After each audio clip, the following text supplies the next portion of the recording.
యాన ప్రజలందరికీ నమస్కారం. గత కొన్ని రోజులుగా యానంలో జరుగుతున్న రాజకీయ నాటకం ప్రజలందరూ కూడా గమనిస్తూనే ఉన్నారని అనుకున్నాను. ఈ పరిస్థితికి ఈరోజు ముఖ్యంగా ఈ వీడియో చేయడానికి గల కారణం, యానంలో ఏదో రకంగా మంచినీళ్ళ ప్రాబ్లం తీసుకురావాలని చెప్పి మరి అధికార యంత్రాంగం కానీ లేకపోతే రాజకీయంతో ఇన్ఫ్లుయెన్స్ చేయడం కానీ జరుగుతుంది.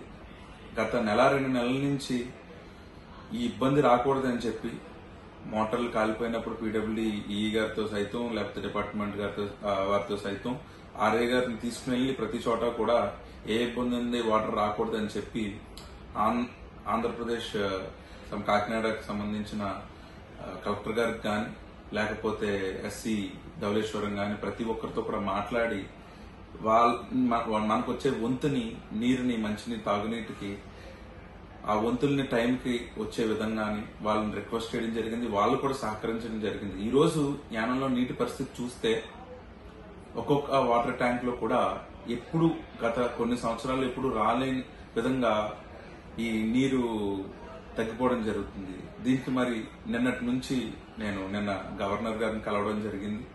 ఈ ముఖ్యమైన అంశం పైన గవర్నర్ గారు కలిసి కావాలని ఇదంతా కూడా చేస్తున్నారు అని చెప్పి మన పీడబ్ల్యూ డిపార్ట్మెంట్ వారికి అంతా చేస్తే ఎట్టి పరిస్థితుల్లో కూడా నీటికి ఇబ్బంది రానివ్వమని చెప్పి మరి వాళ్ళు చెప్తున్నారు. అదేవిధంగా ఈ రోజు పొద్దున్నే మున్సిపల్ మరి ఆర్ఏ గారితో కూడా మాట్లాడి, సార్ లేదు సార్, నేను నిన్న అంతా కూడా తిరిగాను, నేను రానివ్వను, నేను ఇబ్బంది. కానీ అక్కడక్కడ కొన్ని గ్రామాల్లో ఇప్పటికే నీరు తగ్గిపోతుంది, లేకపోతే పట్టించుకోవట్లేదు అని చెప్తూ జరుగుతుంది. మరి నాకు అర్థం కాని విషయం ఏంటి అంటే, ఏం జరిగినా కూడా యంత్రాంగం డిపార్ట్మెంట్లు అనేది వాళ్ళ పని వాళ్ళు చేసుకుంటూ వెళ్లాల్సిన అవసరం ఉంది. దానికి అన్ని రకాలుగా కూడా ఏదో రాజకీయ ఒత్తిడి కనబడుతూ ఏదో ఎవరిపైన ఇది తోసేస్తే బాగుంటది కదా అని చేసే విధంగా ఈ చర్యలన్నీ కనిపిస్తున్నాయి. మరి ఈ రోజు గవర్నర్ గారికి యానంలో జరుగుతున్న ఈ రాజకీయ నాటకానికి అంతటికీ కూడా ఆయనకి ఎక్స్ప్లెయిన్ చేయడం జరిగింది. అది మంచినీళ్ళ గురించి అవనివ్వండి, లేకపోతే డంపింగ్ యార్డ్ గత ఎన్నో సంవత్సరాల నుంచి అక్కడ కనకాలపేట, యూకేవి నగర్, భీమనగర్ ప్రజలందరూ కూడా ఇబ్బంది పడుతూనే ఉన్నారు. నిజంగా ఏదో ఎమ్మెల్యే రాజకీయంగాని లేకపోతే ఓట్ల కోసమో ఈ విధానం మొదలుపెట్టున్నాడని చెప్పి రకరకాల పార్టీ మనుషులు లేకపోతే ఇంకొకరు మాట్లాడడం జరుగుతుంది. గత 5 ఏళ్ల క్రితం ఏ పార్టీ ఉంది? 25-30 సంవత్సరాల నుంచి అదే సమస్య అక్కడ ఉంది. అది కాక ఎన్ని గవర్నమెంట్లు మారినాయి, ఆ సమస్యకి ఏ గవర్నమెంట్ కూడా పరిష్కరించే పరిస్థితి రాలేదు. నేను వచ్చిన తర్వాత కూడా 3 సంవత్సరాలు 4 సంవత్సరాలు డంపింగ్ యార్డ్కి కిరణ్ బేడి గారు ఆర్డర్ ఉందని చెప్పిన తర్వాత దాన్ని ఒక 2-3 సంవత్సరాలు కాలయాపన చేసిన తర్వాత మళ్ళీ మేడం గవర్నర్ గారు ఉన్నప్పుడు, తమిళసై మేడం గారు ఉన్నప్పుడు దాన్ని వేరే చోటకి షిఫ్ట్ చేసి కనకాలపేట డంపింగ్ యార్డ్ తీసేయాలని చెప్పారు. ఆవిడ కొంచెం గవర్నమెంట్ ఉన్న రిపోర్ట్స్ ప్రకారం ఆవిడ ఎక్కడో గోపాల్ నగర్ దగ్గర ఒక చోటకి శాంక్షన్ చేయడం జరిగింది. దానికి కూడా అదే ఏదో ఎక్స్ఎమ్మెల్యే అవనివ్వండి, నేను అవనివ్వండి, అక్కడ ప్రజలందరూ అవనివ్వండి, దాన్ని కూడా అభ్యర్థిస్తూ అక్కడ ఉండకూడదు అని చెప్పి అన్ని రకాలుగా కూడా పబ్లిక్ మీటింగ్స్ లో కానీ ప్రతి దాంట్లో కూడా గవర్నమెంట్ వారు కండక్ట్ చేసిన దాంట్లో కూడా చెప్పడం జరిగింది. దానికి పూర్తిగా గవర్నమెంట్ యాక్సెప్ట్ చేసి అక్కడ పెట్టట్లేదని చెప్పారు. కానీ ఏదైతే కనకాలపేట డంపింగ్ యార్డ్ ని తీసేయమని చెప్పి ఆర్డర్ ఇచ్చారో, ఆర్డర్ ఇచ్చిన తర్వాత అక్కడ తీయకుండా ఆల్రెడీ అది తీసేసి ఆ లెగసీ వేస్ట్ అంటే ఇన్ని 30 సంవత్సరాల నుంచి వచ్చిన టన్నుల కొద్ది చెత్తని అక్కడ క్లీన్ చేయడానికి ఒక సంస్థకి ఇప్పించి వారికి పూర్తిగా కూడా అక్కడ ఉండకూడదనే విధంగా నేను చేస్తే, నన్ను ఈ ఆర్డర్ వచ్చిన తర్వాత గవర్నర్ గారు ఆర్డర్ వచ్చిన తర్వాత 2 నెలలని 2 నెలలు కాస్త 4 నెలలు, 4 నెలలు కాస్త 8 నెలలు, 8 నెలలు కాస్త 16 నెలలు, అలా సుమారు మళ్ళీ 2 సంవత్సరాల వరకు ఎండుకుని వచ్చారు. ఏదైనా టైం ఇమ్మంటే దానికి ఒక అర్థం ఉంటది. ఇది ఏంటంటే కావాలని ఎవరో దీనికి వెనకాలండి ఇది చేయడం తప్ప ఏమీ లేదు. గత 20 రోజులుగా ఎమ్మెల్యే ఆపేయమన్నాడు, చెత్త వేయొద్దు అన్నాడు. నాకు అర్థం కాలేదు. ఒక ఎమర్జెన్సీ సిచ్యువేషన్ అయినప్పుడు సంబంధించిన అధికారులు పాండిచేరి నుంచి వస్తున్నారని చెప్తే నేను ఆ 2 రోజులు కూడా అసెంబ్లీ మానేసి యానంలోనే ఉండి వాళ్ళు వస్తున్నారు, వాళ్ళు వచ్చి కలిసిన తర్వాత పరిష్కారం అవుతుంది అని చెప్పి నేను వెయిట్ చేసింది. ఇప్పటికీ కూడా ఎవరు కూడా వచ్చింది లేదు. దానికి మరి ఆ ఎల్ఐడి డిపార్ట్మెంట్ వాళ్ళు ఏ రకమైన యాక్షన్ తీసుకుంటారని తెలియక నిన్న వెంటనే గవర్నర్ గారిని కలిసి మొత్తం ఎక్స్ప్లెయిన్ చేయడం జరిగింది. గవర్నర్ గారు వెంటనే మున్స్వామి గారి డిపార్ట్మెంట్ మున్సిపల్ గారితో మాట్లాడించి ఒకవేళ అది సైట్ ఎక్కడో 2.5 లక్షల రూపాయలు నెలకి రెంట్ ఇచ్చే విధంగా గవర్నమెంట్ ఆల్రెడీ ఫైల్ పుటప్ చేసింది. ఆ ఫైల్ 2.5 లక్షలకి ఆ ఫైనాన్స్ సెక్రటరీలో రిజెక్ట్ అయిందో లేకపోతే ఆపిపెట్టారన్న పరిస్థితిలో ఉంది కాబట్టి దాన్ని పూర్తిగా కూడా వెంటనే యాక్షన్ తీసుకోవాలని చెప్పి గవర్నర్ గారు వెంటనే డిపార్ట్మెంట్ ఫైనాన్స్ సెక్రటరీకి అదేవిధంగా మన యానం మున్స్వామి గారికి కూడా చెప్పమని జరిగింది. అయితే అక్కడ విచిత్రం ఏంటి అంటే నన్ను తిరిగి ఫోన్ చేసి నేను అడుగుతున్నప్పుడు 2-3 రోజుల నుంచి సమస్య ఉందని చెప్పి మన యానం నుంచి చెప్పడం జరుగుతుంది. 2-3 రోజుల నుంచి సమస్య ఉందని యానం ప్రజలందరూ గత 20-25 రోజులుగా ఈ సమస్యను ఎంతో ఎమ్మెల్యే వల్లే వచ్చేసింది, లేకపోతే ఎమ్మెల్యే చెప్పిన మాట సైడ్ చూపించాలి, నాకు అర్థం కాదండి. 20 రోజులు మనం ఇబ్బంది పడి ఉన్నా కూడా గవర్నమెంట్ పట్టించుకోవట్లేదు. గత 25-30 సంవత్సరాల నుంచి కనకాలపేట ప్రజలు మళ్లీ ఎప్పుడు లేనంత కొండలు అవి డంపింగ్ యార్డ్ అలా ఉన్నా కూడా ఏదో పక్క నుంచి వెళ్ళిపోయి పని చూసుకున్నారు. అది ఊపిరితిత్తులకి పట్టేసి నేనే ఒక 5 నిమిషాలు నుంచుకోలేక నాతో పాటు వచ్చిన ఆర్య గారు గాని లాస్ట్ టైం గవర్నర్ గారు వచ్చినప్పుడు కూడా చూపించడం జరిగింది. ప్రతిదీ ఏది కూడా స్పందన లేదు. ఈ రోజు కొత్తగా రాజకీయ నాటకం ఏంటి అంటే నాకు అర్థం కాని జోక్ ఏంటి అంటే యానంలో ఆ హెచ్ఆర్ సంస్థ వచ్చింది. అది చాలా ఫస్ట్ సంవత్సరం కూడా చాలా బాగా చేసింది. ఆ తర్వాత రాజకీయ పరిస్థితులకి దీని మీద ఎవరికో బ్యాట్ తీసుకురావాలన్నారు. ఎమ్మెల్యే అనే వ్యక్తి దీంట్లో రకరకాలుగా లబ్ధి పొందుతున్నాడని చెప్పిన రాజకీయ నాయకులు ఎక్స్ఎమ్మెల్యే కూడా ఉన్నారు.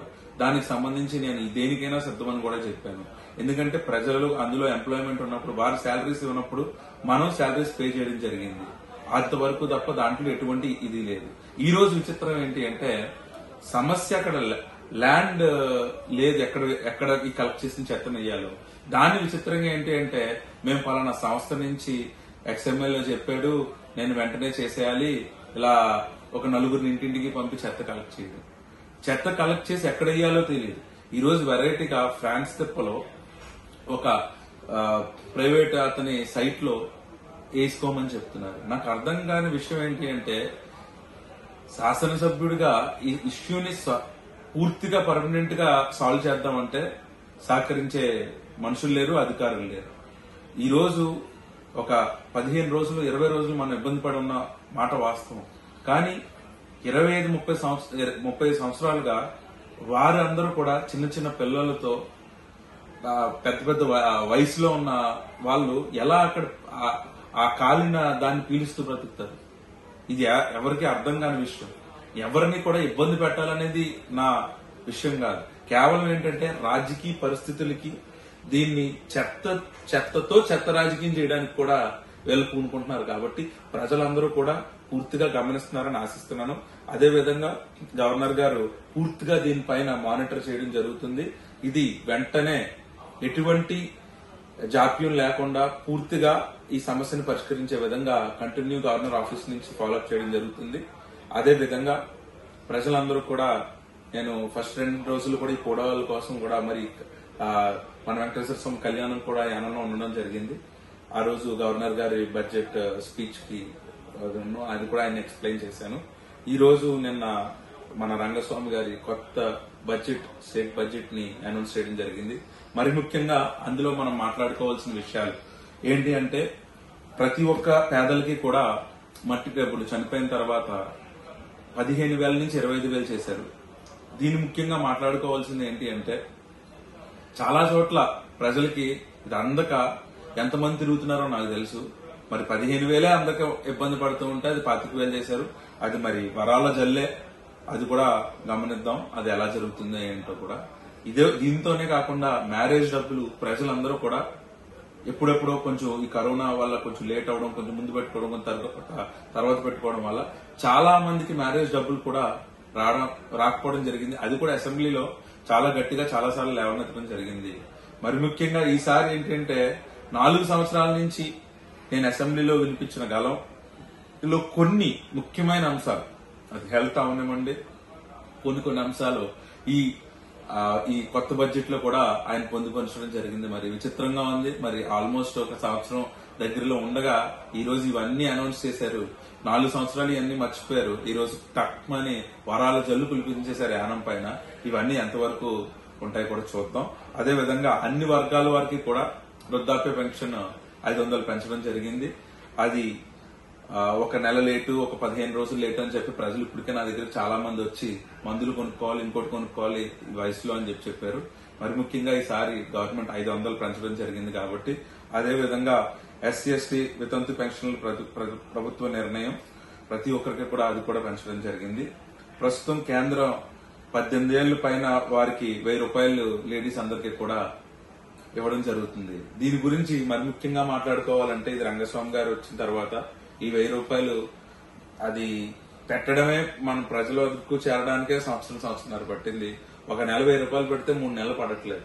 మరి డబ్బులన్నీ ఎక్కడికి వెళ్తున్నాయి కూడా ఎవరికి అర్థం కాని విషయం.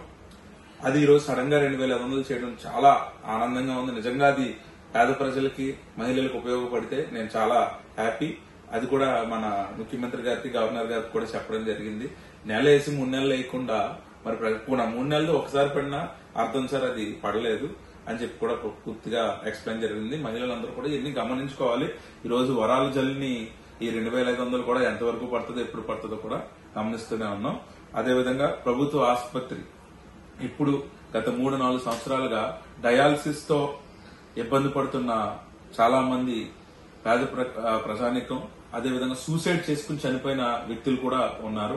దానికి గత 3-4 సంవత్సరాల నుంచి గొంతు చించుకుని అరిస్తే ఈ రోజు డయాలసిస్ యూనిట్ ని స్టార్ట్ చేస్తున్నాం. అదేవిధంగా దానికి గవర్నమెంట్ హాస్పిటల్ కి సంబంధించి X-ray machine, CT scan machine, diagnostics, దానికి సంబంధించిన ఇతర అన్ని కూడా మేము పొందుపరుస్తాం. అది కూడా మేము తీసుకున్నామని చెప్పి బడ్జెట్ లో అలోకేట్ చేయడం జరిగింది. దాన్ని కూడా నిజంగా మరి ఈ సంవత్సరం అది అతి త్వరలో జరిగితే జిప్మర్ ఓపెన్ అయ్యి కొంతమంది ప్రజలు అక్కడికి వెళ్ళినా మరి కొంతమంది ప్రజలు మన యానంకి మెడికల్ గా ఏ ఇబ్బంది లేకుండా ఉంటదని మరి ఈ సంవత్సరం ఆలోచిస్తున్నాం. అదేవిధంగా ఆయుష్మాన్ భారత్ స్కీమ్ ని రెడ్ కార్డు ఒకటికే పనిచేస్తూ అది ఎల్లో కార్డు కూడా చేస్తామని చెప్పి లాస్ట్ అసెంబ్లీ సెషన్స్ లో కూడా ఆయన చెప్పడం జరిగింది. ఈ రోజు ఉన్న పరిస్థితి ఏంటి అంటే ప్రభుత్వంలో అన్ని రకాల వైద్యాలు ఆయుష్మాన్ భారత్ లో జరగట్లేదు. కొంతమందికి యాక్సిడెంట్ లో కొన్ని ఆపరేషన్స్ చేయట్లేదు. అదేవిధంగా ఎల్లో కార్డు కూడా ఇదైతే ఈ రేషన్ కార్డు సమస్య అనేది ఉండదు. ప్రతి ఒక్కరికి కూడా ఇద్దరికి కూడా ఒక 500-1000 రూపాయల డిఫరెన్సే ఉంది. అది కాకుండా హెల్త్ బెనిఫిట్ అనేది పూర్తిగా వస్తే పేద ప్రజలు అన్ని అందుతాయని చెప్పి వాళ్ళకి ఆయన కూడా చెప్పడం జరిగింది. ఆయన లాస్ట్ బడ్జెట్ లో మీరు పెట్టారు. అది ఇప్పటి వరకు ఎల్లో కార్డుకి అయితే ఇంకా వరించలేదు. అది కూడా పూర్తిగా నెక్స్ట్ జరిగే ఈ సెషన్స్ లో ఆయనకు కూడా చెప్పడం జరుగుతుంది. అదేవిధంగా చివరిగా వెంకటేశ్వర స్వామి గుడి గురించి మాట్లాడుకోవాలనుకుంటే దీని మీద ఉన్నంత రాజకీయం మన ఊర్లో ఎక్కడా ఉండదు. గత పాలకులు ఎంతైతే ఈ గుడిని పగలగొట్టారో ఈరోజు విచిత్రంగా ఏంటి అంటే రినోవేషన్ కి గవర్నమెంట్ బడ్జెట్ లో ఫండ్ అలోకేట్ చేస్తుంది అని చెప్పారు. దీన్నేమో కొత్త టెంపుల్ కడుతున్నామని చెప్పారు. ఇప్పుడు మళ్ళీ రినోవేషన్ అని చెప్తున్నారు. టెంపులే లేదు అక్కడ, రినోవేషన్ బడ్జెట్ అని చూపించారు. మరి ఇవన్నీ కూడా ఆలోచించుకోవాల్సిన విషయం ఎంతైనా ఉంది. దీని మీద కూడా పూర్తిగా ఈ నెక్స్ట్ జరిగే ఈ 15 రోజు అసెంబ్లీ సమావేశాల్లో కూడా ప్రతిదీ కూడా మాట్లాడి వాళ్ళ దగ్గర వచ్చిన సమాధానాన్ని ప్రజలకు తెలియజేస్తారని చెప్తున్నాను. ప్రతి ఒక్కరికి కూడా కేంద్రం ఇప్పటికే యానంలో ఎమ్మెల్యే ఫండ్స్ కానీ, నామినేటెడ్ ఎమ్మెల్యే ఫండ్స్ కానీ, లేకపోతే ఎంపీ ఫండ్స్ కానీ, మరి ముఖ్యంగా కొన్ని చోట్ల పీడబ్ల్యూడీ ఫండ్స్ కానీ, లేకపోతే ఇప్పుడు సిఎస్ఆర్ ఫండ్స్ తో కానీ గత 3-4 సంవత్సరాల పనులు జరగకపోయినా ఇవి రీసెంట్ గా ఒక సంవత్సరంన్నర నుంచి కూడా రోడ్లు, డ్రైన్స్ ప్రతి రూపాయిని కూడా ప్రాపర్ గా మిస్యూజ్ అవ్వకుండా, లేకపోతే రోడ్ వేయకుండానే వేసేసినట్టు, లేకపోతే ఎవరో సొంత స్వలాభాలకి చేసుకున్నట్టు కాకుండా పేద ప్రజలకి పూర్తిగా ఒక్కొక్కటి ఒక రోడ్డు, డ్రైన్, లేకపోతే అక్కడ ఉన్న తీరు బట్టి, అక్కడ ఉన్న పరిస్థితి బట్టి ప్రతి ఒక్కరికి కూడా అలోకేట్ చేయడం జరిగింది. అదే విధంగా కొత్తగా సెంట్రల్ నుంచి వచ్చిన సిఆర్ఎఫ్ ఫండ్స్ నుంచి మన పూర్తిగా అట్టకాయలంక నుంచి అక్కడి వరకు కూడా పూర్తి రోడ్డు కి ఈ బడ్జెట్ లో అమౌంట్ శాంక్షన్ చేయడం జరిగింది. అది కూడా మరి ఈ సంవత్సరం 8 నెలల కాలంలో పూర్తి చేస్తారని పీడబ్ల్యూఆర్ కానీ మిగతా డిపార్ట్మెంట్ వారికి కూడా చెయ్యాలి అని చెప్పి బలంగా సీఎం గారికి నెక్స్ట్ జరిగే అసెంబ్లీ సమావేశంలో కూడా చెప్పడం జరుగుతుంది. ముఖ్యంగా మాట్లాడుకోవాల్సిన విషయం ఏంటి అంటే ఇవన్నీ కూడా ఈ బడ్జెట్ లో ఇలాంటివి మేము గత 3-4 సంవత్సరాల్లో చదువుతూనే ఉన్నాం, అసెంబ్లీలో వింటూనే ఉన్నాం. ఈసారి మరి యానానికి కూడా కొన్ని అవసరమైన ఆయన చేస్తారని చెప్పడం జరిగింది. మరి ఇది ఎలక్షన్ హామీయో తెలియట్లేదు, లేకపోతే నిజంగా చేస్తారన్నది కూడా తెలియట్లేదు. అదే విధంగా ఆయనకి పూర్తిగా కూడా అధికారులు ఎలా అయితే కాలయాపన చేస్తున్నారో, లేకపోతే రాజకీయ ఒత్తిళ్లకి పని చేయకుండా ఉన్నారో అది కూడా గవర్నర్ గారికి ఎక్స్ప్లెయిన్ చేయడం జరిగింది. నెక్స్ట్ ఈ అసెంబ్లీ అయిపోయిన వెంటనే మరి కొన్ని ట్రాన్స్ఫర్లు, అదే విధంగా యానానికి ఈ 3-4 సంవత్సరాలు ఏవైతే కూడా ఇబ్బంది పడ్డారో నేను సుమోటోగా నేను మొత్తం మానిటర్ చేస్తాను అని చెప్పి ఆయన చెప్పడం జరిగింది. అదేవిధంగా నేను ఆయన మాటల్లో మరి ముఖ్యంగా ఎస్సీ సోదరులకి ఇళ్ల పట్టాలకి ఆయన ల్యాండ్ ఎక్విజిషన్ కానీ లేకపోతే ఫండ్ అలోకేట్ చేసి ఆ ఎస్సీ సోదరులకి దాని నుంచి పట్టాలు ఇచ్చే విధంగా ప్రతి నియోజకవర్గంలో చర్యలు తీసుకుంటున్నాం. యానంలో కూడా అది ల్యాండ్ ఎక్కడుంది ఏంటి, గవర్నమెంట్ ల్యాండ్స్ ఏంటి, లేకపోతే ఎక్విజిషన్ చేసి ఎస్సీ సోదరులకు మొత్తం ఇళ్ల పట్టాలు ఇద్దామని చెప్పి ఆయన ఉద్దేశం క్లియర్ గా ఎక్స్ప్లెయిన్ చేయడం జరిగింది. మరి ముఖ్యంగా ఆయన మాటల్లో గత మొన్న జరిగిన బడ్జెట్ స్పీచ్ లో ఆయన మత్స్యకారుల సోదరుల కోసం ఏదో చేయాలనే తపన ఆయన నిన్న చాలాసేపు ఒక 20 నిమిషాలు దీనిపైన ఆయన ఏవేమి వాళ్ళు ఇబ్బందులు పడుతున్నారు, వాళ్ళకి ఫిష్ క్యాచింగ్ వల్ల ఏ ఇబ్బంది పడుతున్నారని చెప్పి ప్రతి ఏరియాలో కూడా ఆయన వెళ్లి మన ఫిషరీస్ మంత్రి గారితో అన్ని అబ్జర్వ్ చేస్తారు. యానంలో కూడా లాట్ ఆఫ్ క్యాపబిలిటీ ఉంది టూరిజం కి అని చెప్పి కేరళ మాదిరి యానంలో బోట్ ఇది ఏర్పాటు చేస్తామని చెప్పారు. దాన్ని కూడా అన్ని రకాలుగా కూడా ఆయన సహకరిస్తానని చెప్పారు. ఎందుకంటే గత ఎన్నో మంది వచ్చి మారినా కూడా ఒక మంచి ఇనిషియేటివ్ ఆయనతో మాట్లాడుతుంటే గాని, ఆయన చెప్తుంటే గాని ఒక మార్పు తీసుకుని ఒక ప్రాబ్లం ని సాల్వ్ చేద్దాం అని చెప్పి ఆయన ప్రతి దాంట్లో కూడా సహకరిస్తున్నారు. కాబట్టి మరి ముఖ్యంగా ఈ మిగిలిన 8 నెలల సంవత్సర కాలంలో కొన్ని పనులు పూర్తిగా ఏ రాజకీయ ఇబ్బందులు అడ్డంకులు లేకుండా ముగుస్తాయని ఆశిస్తున్నాను. ప్రజలందరూ కూడా ఈ డంపింగ్ యార్డ్ ఇష్యూని అతి త్వరలో, అంటే ఈ వారం 15 రోజులు ఇక్కడ అసెంబ్లీ ఉన్న టైంలోనే అది ఫైనాన్స్ సెక్రటరీలో క్లియర్ చేయించి ఏ రాజకీయ ఇబ్బందులు ఉన్నా కూడా ఒక 15 రోజులు మనం ఇబ్బంది పడ్డామనేది వాస్తవం. ప్రజలందరూ కూడా ఎవరో వచ్చి హెచ్ఆర్ క్లీనింగ్ చేయట్లేదు అనేది ఇక్కడ సమస్య కాదు. కలెక్ట్ చేసుకున్న చెత్తను ఎక్కడ వేయాలి అనేది ల్యాండ్ సమస్య. బట్ ఊర్లో జరుగుతున్న విధానం ఏంటి అంటే ఎవరో కలెక్ట్ చేయట్లేదు, నేను ఇంచి క్లీన్ చేయించేస్తున్నాను అనే విధానం. అది సమస్య కాదు. క్లీన్ చేసే మనుషులు ఉన్నారు, చేసే వ్యక్తులు ఉన్నారు. ఇక్కడ విధానం ల్యాండ్ లేక ప్రజలు ఇబ్బంది పడుతున్నారు. దాన్ని పక్కదోవను పెట్టి ఇదేదో కొత్తగా ఇంకొక కథ సృష్టిస్తూ తీసుకొస్తున్నారు. దాన్ని ప్రజలందరూ కూడా మరి అధికారులందరూ కూడా గమనిస్తారని, అదేవిధంగా మంచినీళ్ళ ఎదట వస్తే మాత్రం ఊరుకునేది లేదని ఖచ్చితంగా ప్రజలందరితో కూడా తిరుగుబాటు ఉంటది. ఈ రోజు ఒక శాసనసభ్యుడిగా నన్ను నించోబెట్టి ప్రజలందరూ గౌరవించి ఒక యువకుడినైనా కూడా గెలిపించడం జరిగింది. అది కూడా పూర్తిగా గవర్నర్ గారికి ఎక్స్ప్లెయిన్ చేయడం జరిగింది. 4 సంవత్సరాల నుంచి నిర్వీర్యం చేయడానికి అనేక రకాలుగా కూడా ఎంత అయితే కూడా ఇబ్బంది పెట్టారో అందరూ కూడా ప్రజలు గమనిస్తూనే ఉన్నారు. దీన్ని బట్టి కేవలం ప్రజలు అర్థం చేసుకోవాల్సిన చివరిగా ఏంటి అంటే ఎమ్మెల్యే పైన బ్యాడ్ వస్తేనో, ఎమ్మెల్యే పైన బ్యాడ్ తెస్తేనో ప్రజల్ని మంచినీళ్ల కోసమో ఈ చెత్త కోసమో ఇంకొక దానికోసమో ఇబ్బంది పెడితే మనకేదైనా మనుగడ ఉంటదని చెప్పి మరి మాజీ గారు ప్రయత్నాలు చాలా ఇబ్బంది పడుతున్నారు. ముందు మీరు కూడా ఆరోగ్యం చూసుకుని మీరు ప్రజల్ని తప్పుదోవ పట్టించడానికి చూడడానికి నేను ఇప్పుడే వచ్చానండి. ఒక 3-4 సంవత్సరాలు తమరు 30 సంవత్సరాల నుంచి మీ భోగోతం చూస్తూనే ఉన్నారు. ప్రతి ఎలక్షన్ కి కూడా పేపర్ తిప్పి అయిపోయింది తెచ్చేసామని చెప్పిన విధానాలు ఇవన్నీ కూడా నేను వచ్చిన తర్వాత మొదలైనవి కాదు సార్.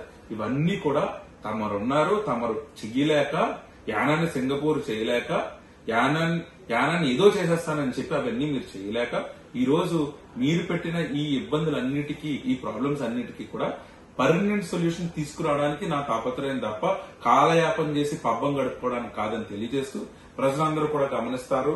ప్రతి ఒక్కరికి కూడా ఏ ఇబ్బంది ఉన్నా మీ అందరికీ కూడా అర్థం చేసుకుని కొంచెం గమనించాలని ఆశిస్తూ మీ గొల్లపల్లి శ్రీనివాస.